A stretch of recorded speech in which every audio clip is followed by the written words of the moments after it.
how are you? My name is Martha. Welcome to my channel, Everything Martha Crafts and More. Thank you so much for subscribing to my channel. If you're a new subscriber, welcome. If you're from before, well, welcome back. And I'm so excited that you're there. Today I have a wreath for you guys. I was at Dollar Tree a couple days ago and I was surprised to see that they have a lot of things out for the fall. So I thought I'd get on board really early and do a beautiful wreath for fall. And so maybe you guys can go ahead and buy the things that you need if you like the way that it turned out. All right, so I'm gonna be using a bicycle wheel wreath form for this wreath. And so when I make a wreath, you'll see that I use some craft sticks, some Jenga blocks from Dollar Tree, everything from Dollar Tree, and a piece of wood that I had bought at Dollar Tree as well. I use these things because I like to elevate the wreath up a little bit so that it's not so flat on the wreath form. But if you do make the wreath, you do not have to do that. You obviously could do it flat on the wreath. I always do like to use the craft sticks though, because I feel that the things that I hot glue on, they just stay on a lot better if I have it on the craft stick as opposed to the metal stokes that are on the wheel wreath form. So anyway, I'm gonna show you how it turned out so that you could stay tuned if you like it. And here it is.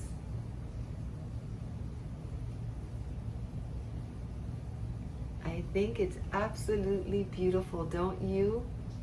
Look at that. So anyway, if you like to see how I made this, all Dollar Tree items, as a matter of fact, I jotted down. Okay, so I had to go and spend $11.25 to make this wreath because I already had the craft sticks, the Jenga blocks, and the rope that you will see that I use.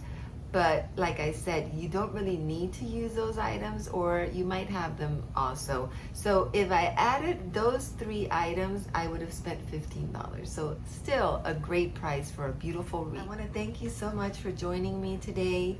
And if you haven't subscribed, I hope that you will consider doing that. Thank you so much for joining me today. And I hope that you'll stay there for my next video. You take care. Bye guys. See you soon. Bye. Here's what I'm going to use to make today's wreath. I have a bicycle wheel wreath ring. I have these beautiful mounts and I got them in the orangey yellow color and in the vanilla cream. Aren't those pretty? I am going to use 2 of these garden metal signs and I got them pretty much in the same color as the flowers. This stake that you stick in the ground, I need to pull that off. I also got this wheat and it's so pretty. It's got the green and the orange and I just need one of these. I have some letters that I printed out on my Cricut. We also need this to cut the flowers. I might be using some of these little buttons that I had from before. Jenga blocks, some craft sticks. I have that ribbon right there, which I had all that from before. I'm also going to use this cotton rope. And I am also probably going to use this piece of wood that I have from an old project. I'm going to use some cotton. So I think that's about it. It's going to be super easy, inexpensive, and I think beautiful. So let's get started. First, I'm going to start by hot gluing 1 Jenga block to each of the spokes on the bicycle wheel wreath form.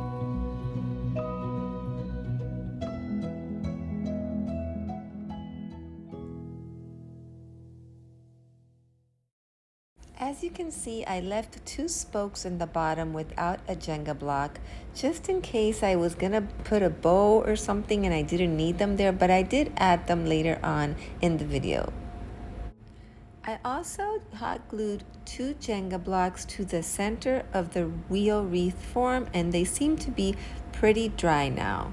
So next I'm gonna get this piece of wood that I had from a different project. That's why it's painted green on one side, and I'm going to hot glue that to the center of the wreath form on top of the 2 Jenga blocks.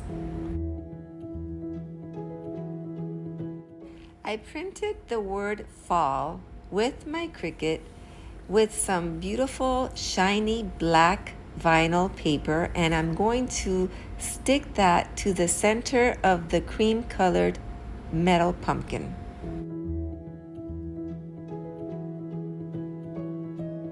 So I'm going to hot glue the orange pumpkin first. Since they have a curved bottom, I hot glue 2 Jenga blocks so that they have a flat surface and I can glue it to the wood in the center of the wreath form.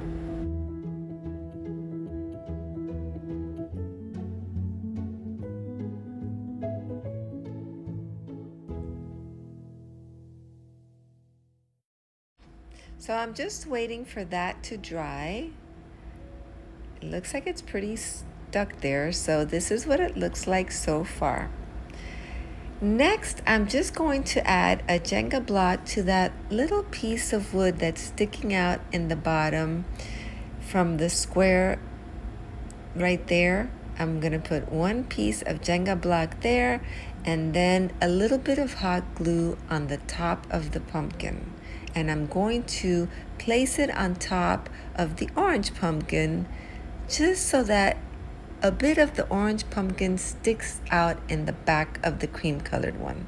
If you can understand that. I'm sorry if it's a little confusing.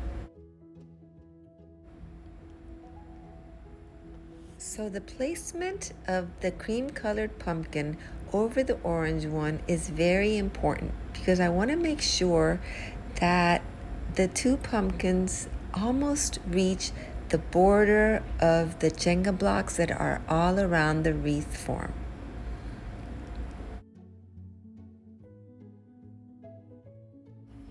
Next, I'm going to start working with this beautiful cream colored thick cotton rope, and I'm going to hot glue that all around the border of the wreath form.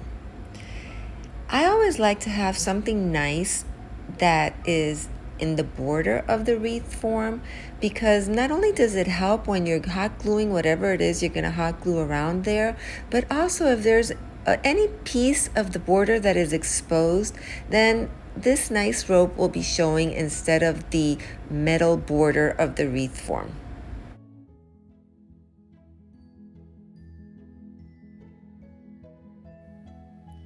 And this is how it's looking so far.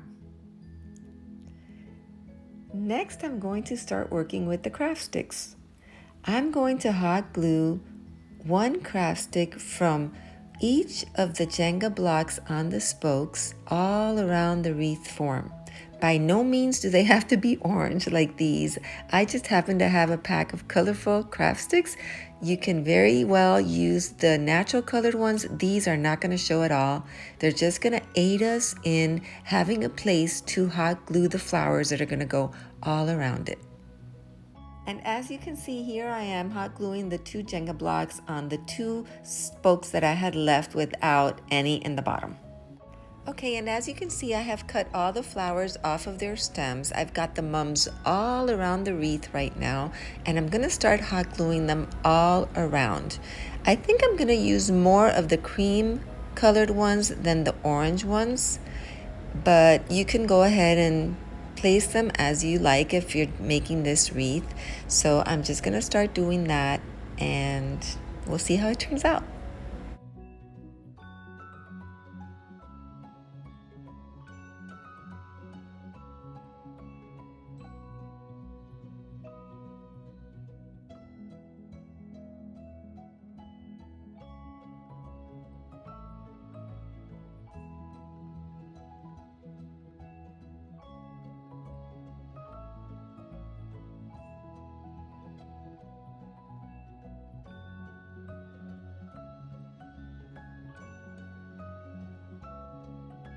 So I've decided to add a little bit of greenery around the wreath, just maybe in 4 places, not a whole lot. And I'm just adding a little hot glue to the bottom of it and just holding them in place until they're dry. Next, and I think my final step, is the wheat. I'm gonna snap off all the wheat pieces and I'm going to have some on the opposite end of the other, and I just went ahead and put a wire around them, and I'm going to hot glue that to this bottom center of the wreath.